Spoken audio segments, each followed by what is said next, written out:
안녕하세요, 여러분. 성공합시다. 혹시 여러분, 이곳에 있으면 안전할 거야.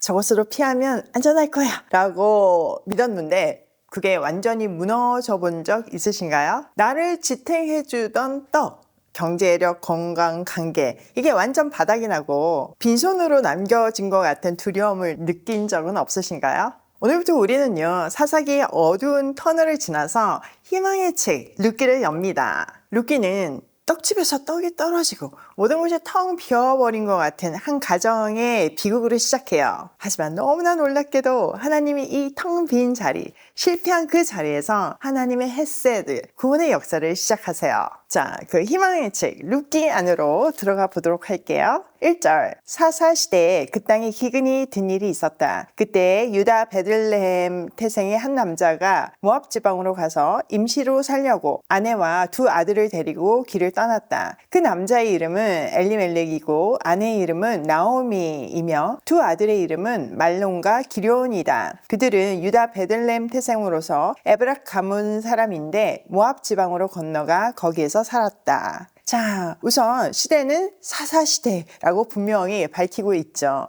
자, 우리가 사사시대의 끝을 어떻게 마무리했나요? 그때 왕이 없었으므로 자기 뜻에 옳은 대로 행했더라. 그래서 망했다. 이게 사사기의 끝이었잖아요. 룻기는 바로 그 혼돈의 시대를 배경으로 합니다. 그리고 그 왕이 없었으므로에 대한 답으로 여기 왕이 있다. 이렇게 얘기하는 책이에요. 또 사사시대가 국가적인 차원의 이야기라면요. 룻기는 개인 가정의 이야기인데 이 실패한 것 같은 이 한 가정을 통해서 하나님은 결코 그 백성을 포기하지 않으시고 신실한 헤세드, 인애로 어떻게 절망을 뚫고 이렇게 나오게 하시는지 보여주는 구속의 드라마예요. 자, 이 이야기는 흉년이라는 재앙으로 시작돼요. 근데 이 장소가 유다 베들레헴이잖아요. 이 베들레헴 이름 뜻이 떡집이에요. 근데 떡집에 떡이 떨어졌대요. 이거는요, 단순한 경제 위기뿐만 아니라 약속의 땅이 그 기능을 상실했음을 보여주는 영적 위기의 징표예요.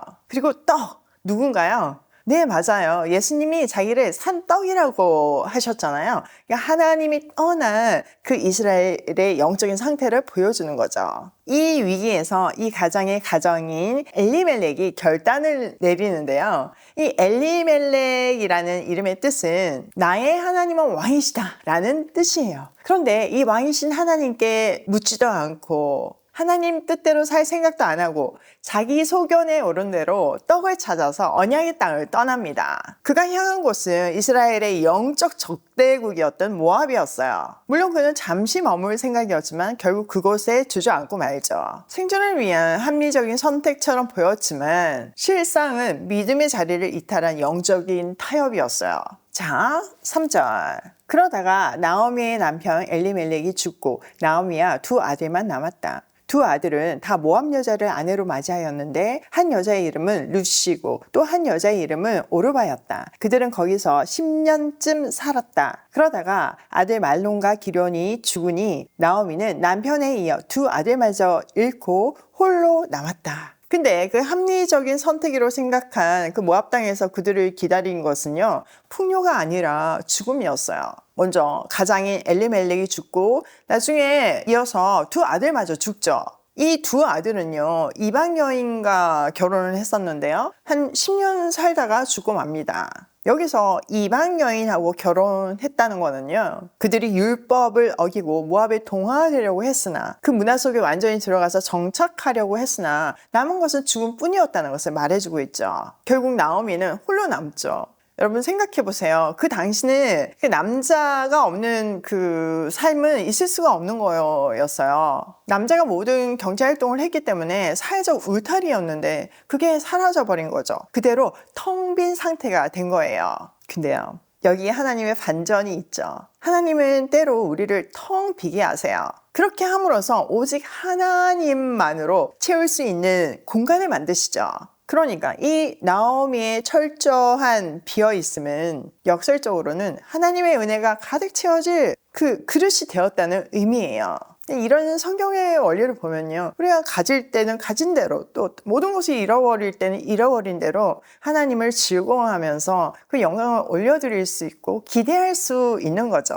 자, 그 다음 6절. 모압 지방에서 사는 동안에 나오미는 주님께서 백성을 돌보셔서 고향에 풍년이 들게 하셨다는 말을 듣고 두 며느리와 함께 모압 지방을 떠날 채비를 차렸다. 여러분, 절망의 끝에서 구원은 드럼에서 시작돼요. 여러분들 중에 지남쌤 스타일 보시고 그냥 궁금해서 이 자리에 같이 계신 분들 계시잖아요. 그런데 여러분이 이 구원의 소식을 들었기 때문에 여러분 인생에 구원이 임할 것이라고 확신합니다. 아직 확신이 없으셔도 더 들어보세요. 놀라운 기적이 여러분 인생에 임할 거예요. 제 인생이 그랬거든요. 증인으로서 확신합니다. 자, 나오미는요, 주님께서 백성들을 돌보셔서 다시 고향에 풍년이 들게 하셨다는 소식을 듣습니다. 떡집에 다시 떡이 생긴 거죠. 이 소식은 잃어버린 고향으로 다시 돌아갈 이유가 돼요.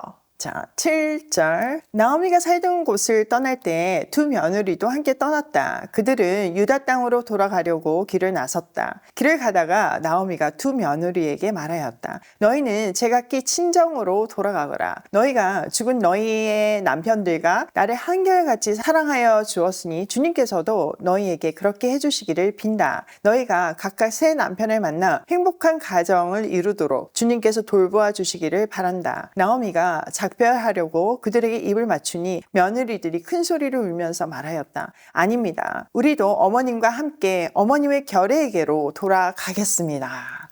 자, 이 두 며느리하고 나오미가 같이 길을 떠났는데 가다 보니까 나오미가 이 두 며느리가 계속 마음에 걸렸던 것 같아요. 지금 보니까 두 며느리가 남편들과 또 나오미에게도 한결같이 사랑을 주었다고 했잖아요. 관계가 굉장히 좋았던 것 같아요. 그래서 아직 니네 젊으니까 고향으로 돌아가가지고 결혼을 하라고 하죠. 그리고 며느리들이 보여준 그 사랑, 헤세드의 근거에서 하나님의 은혜를 빌어줘요. 근데 여기 보면 며느리들도 울잖아요. 그러니까 정말 이게 찐 관계였으면 우리가 알 수 있는 거죠. 이 시어머니도 며느리들에게 굉장히 좋은 그 부모의 역할을 했던 것 같아요. 그러니까 서로를 아끼는 마음에 지금 이렇게 슬픈 장면이 벌어지잖아요. 근데 중요한 거는요, 정작 나오미는요, 하나님의 헤세드, 그 은혜가 그 며느리들에게 임하기를 원하지만 정작 자기는 그 하나님의 그 온전한 헤세드를 신뢰하지 못해요. 그러니까 그들을 보고 돌아가라고 하는 거잖아요. 자, 이어서 볼게요. 11절.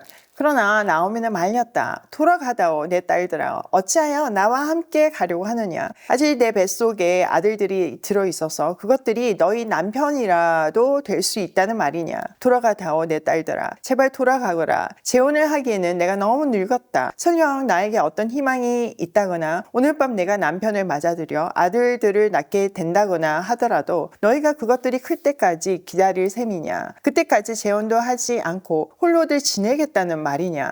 아서라 내 딸들아, 너희들 처지를 생각하니 내 마음이 너무나 괴롭구나. 주님께서 손으로 나를 치신 것이 분명하다. 나오미는요, 며느리들을 너무 사랑하는 마음으로, 그렇지만 절망의 논리로 설득하고 있어요. 이스라엘에는 계대 결혼이라는 그 제도가 있었잖아요. 그러니까 여자들을 보호하는 사회 안전 장치였어요. 그런데 지금 현실은 그 계대 결혼을 하려고 해도 나오미도 늙었고 남편도 없고 뭐 아들을 낳았는데 이제 태어나가지고 언제 이 며느리들에게 남편으로 주겠어요. 이게 불가능하다는 거죠. 그러면서 그 결론적으로 주님께서 나를 치셨다 이렇게 절망해요. 그리고 정말 이런 그 냉혹한 환경을 딱 베이스에 두고 절망 가운데서 그 며느리들을 다시 한번 사랑의 마음으로 설득하죠. 거기에 대한 반응 14절. 그들은 다시 한번 큰 소리로 울었다. 마침내 오르바는 시어머니에게 입 맞추면서 작별 인사를 드리고 떠났다. 그러나 룻은 오히려 시어머니 곁에 더 달라붙었다. 자, 이 냉혹하고 합리적인 현실 앞에서 며느리들은 다시 한번 울어요.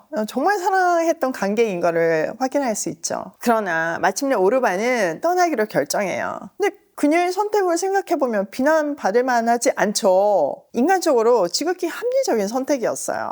반면 룻은요 시어머니에게 더 달라붙었어요. 여기에 다바크라는 단어가 쓰여 있는데요. 이거는 마치 접착체가 붙는 것 같이 이게 붙는다, 들러붙다 이런 의미거든요. 그러니까 룻은요 지금 이 상황에서 현실이나 어떤 뭐 계산을 하는 것이 아니라 관계의 의리를 지키는 헤세드를 선택했고 더 깊이는 그 시어머니가 하나님을 섬기는 거 알잖아요. 근데 그 삶이 모델이 된 것 같아요. 그러니까 그 시어머니 하나님을 더 이렇게 신뢰하면서 이게 더 붙든 거죠. 그 하나님이 자기를 책임질 거라는 확신이 있었던 것 같아요. 그 다음 이어지는 룻의 놀라운 고백. 내일 이 시간에 이어갈게요. 자, 오늘 내용을 우리 삶에 한번 적용을 해보면 첫 번째, 계산으로 약속의 땅을 떠나지 말자. 여러분 진짜 살기 너무 어렵잖아요. 저도 비즈니스를 하면서 또 채널을 유지시키면서 성장시키면서 살아남기가 너무 어렵거든요. 그럴 때마다 합리적인 제안들이 있고 합리적인 방법들이 보여요. 그러나 그 약속의 땅을 지키는 것이 궁극적인 축복이고 또 그 길이 험난하다 할지라도 그 모든 과정을 통해서 하나님이 수많은 사람들을 살릴 것을 믿기 때문에 흔들리지 않고 갈 수 있는 거거든요. 여러분의 삶이 지금 비어 있다면 이주할 때가 아니에요. 이주해봤자 이 결론 보이시죠? 주신 약속의 땅에서 하나님을 딱 붙잡으며 인내와 성실과 순종으로 그 길을 가야 합니다. 두 번째, 텅 빈 자리는 하나님의 은혜가 채워질 공간이다. 여러분, 내 삶이 다 텅 비었다고 너무나 슬퍼하지 마세요. 오히려 세상 것이 꽉 차 있으면 그것 때문에 슬퍼하셔야 돼요. 때로 하나님은요, 우리가 붙들고 있는 것들, 삶의 기반들을 다 덜어내실 때가 있어요. 왜냐하면은 그곳을 하나님의 은혜로 채우시기 위함이죠. 우리가 붙들 것이 아무것도 없을 때 하나님만 붙들잖아요. 하나님은 그 관계를 먼저 회복시키시고 그 안에 충만한 하나님의 사랑을 쏟아 부으시려고 준비하시는 거예요. 그러므로 나의 빈 것이 고통이라면 기대하세요. 단 하나님 안에서 회개하고 순종하는 것은 기본이죠. 세 번째, 계산 말고 하나님을 붙들자.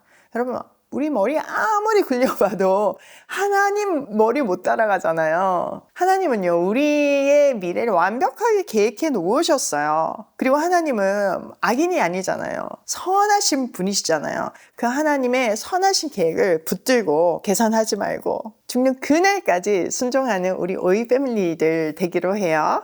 그리고 여러분, 우리 오이 패밀리 크리스마스 선물 보내기 시작한 거 아시죠? 우리가 2021년부터 크리스마스의 기적을 만들어 왔잖아요. 아이들이 원하는 거 써내면 우리 가정이 동참해서 그거 사서 또 기도하고 포장하고 편지까지 써서 아이들한테 보내면서 하나님의 사랑을 전하잖아요. 올해도 많은 아이들이 정말 기대함으로 기다리고 있어요. 크리스마스의 기적 함께 동참해 주세요. 그리고 우리 자녀들에게도요. 이것만큼 큰 교육이 없어요. 오늘도 하나님 사랑, 이웃 사랑을 실천하며 하나님의 계획을 온전히 믿으며 순종하는 발걸음으로 고고싱해요.